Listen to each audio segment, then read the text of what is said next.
खबरों के सिलसिले को आगे बढ़ाएंगे और अब आपको बताएं कि लाहौर की अदालत ने पंजाब हुकूमत को जाती उम्रा अराजी की मलकियत की तब्दीली से रोक दिया है। अदालत ने यूसुफ अब्बास शरीफ की दरख्वास्त पर हुक्म इम्तना जारी कर दिया।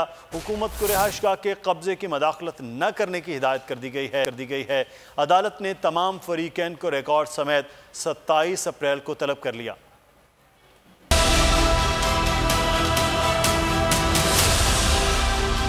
पंजाब हुकूमत जाती उम्रा अराजी की मलकियत तब्दील न करे। लाहौर की सिविल अदालत ने तहरीरी हुक्मनामा जारी कर दिया। मुस्तार सरकार ने 107 कनाल अराजी का इंतकाल मनसूख किया। शरीफ खानदान ने अदालत का दरवाजा खटखटा दिया। अदालत ने हुकूमत को रिहाइशगाह के कब्जे में मुदाखलत से रोक दिया। हुक्म इम्तना से मुतालिक यूसुफ अब्बास की दरख्वास्त पर समाअत जज फहीमुल हसन की अदालत ने की। अदालत ने तमाम फ़िरक़ैन को रिकॉर्ड समेत 27 अप्रैल को तलब कर लिया। दरख्वास्त में मौक़िफ़ अपनाया किया कि वालदा के इंतकाल के बाद विरासत का इंतकाल करवाने के लिए महकमा माल के पटवारी को दरख्वास्त दी। पटवारी ने हुकूमत के दबाव पर अराजी का विरासती इंतकाल दर्ज करने से इनकार कर दिया।